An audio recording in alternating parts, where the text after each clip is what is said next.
Um dia na história com Carlos Bastos. Mr. Gorbachev, tear down this wall. I have a dream. Aqui, posto de comando do movimento das Forças Armadas. É fazer a conta. Houston, we have a problem. Yes, we can. And now for something completely different. Se a ópera não lhe diz muito, então é provável que nunca tenha ouvido falar de Jacopo Peri. Afinal, o senhor já morreu no século XVII. Mas Jacopo Peri conquistou o seu lugar na história porque foi um compositor e cantor italiano do período criativo da transição entre o Renascimento e o Barroco e talvez por isso tenha sido um dos inventores da ópera. A primeira obra cuja estrutura se pode considerar como uma ópera, Daphne, foi escrita por ele, mas quase nada se sabe dela, para além do nome. O que sabemos com certeza é que a primeira ópera, ou melhor, a ópera mais antiga, ainda conservada na sua totalidade, também é dele. A ópera chama-se Eurídice e foi apresentada pela primeira vez em Florença a 6 de outubro de 1600 no Palazzo Pitti, com o próprio Peri a cantar o papel de Orfeu. A ópera conta a história do músico Orfeu e da sua amada Eurídice. Começa tudo bem, já sabe, toda a gente está feliz com o casamento, mas, certo dia, Eurídice é mordida por uma cobra venenosa e morre. O Orfeu não se conforma e então promete resgatá-la do inferno. E pronto, depois de muitas aventuras e desventuras e depois de muita mitologia grega à mistura, o Orfeu e a Eurídice voltam do submundo e tudo acaba bem. Ao contrário de muitas óperas, esta não é uma tragédia.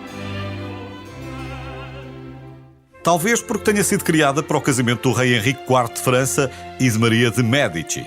E houve até quem defendesse que havia ali um paralelismo entre o amor dos casais. Mas houve logo quem dissesse que não.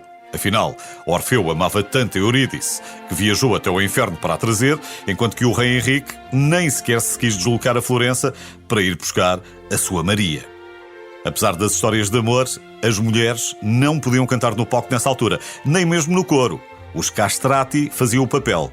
O primeiro dos grandes castrati chegou a ser tão famoso, mas tão famoso, que certa vez os fãs caminharam 5 km para fora da cidade só para lhe encherem a carruagem de flores. Eram autênticas superestrelas, mas se o espetáculo não estava a vender bem, era preciso ser criativo. Por exemplo, quando a ópera Fausto, já no século XIX, não estava a vender quase nada, o produtor foi aos subúrbios e ofereceu bilhetes para as 3 primeiras apresentações.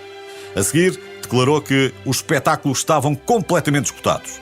Ora, o público regular deve ter começado a pensar, mas o que é que está a acontecer? E começou toda a gente a comprar bilhetes à pressa.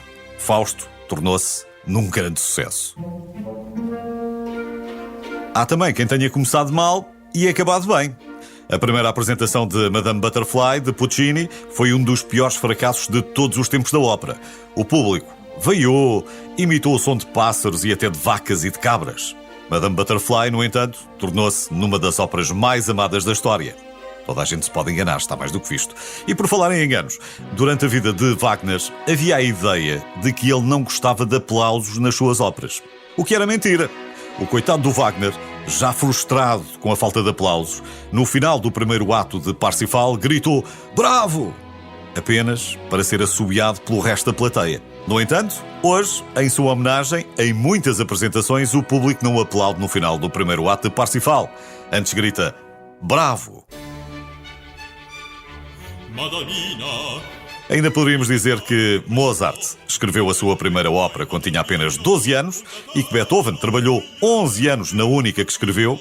Ou poderíamos dizer que o La Scala de Milão era famoso por ter o público mais difícil de agradar e que obrigava o artista ou a artista a continuar a cantar até que tudo saísse direitinho. Enfim, há milhares de histórias que ficaram para contar, mas algumas só podem ser desvendadas se qualquer dia ganhar coragem e for mesmo à ópera.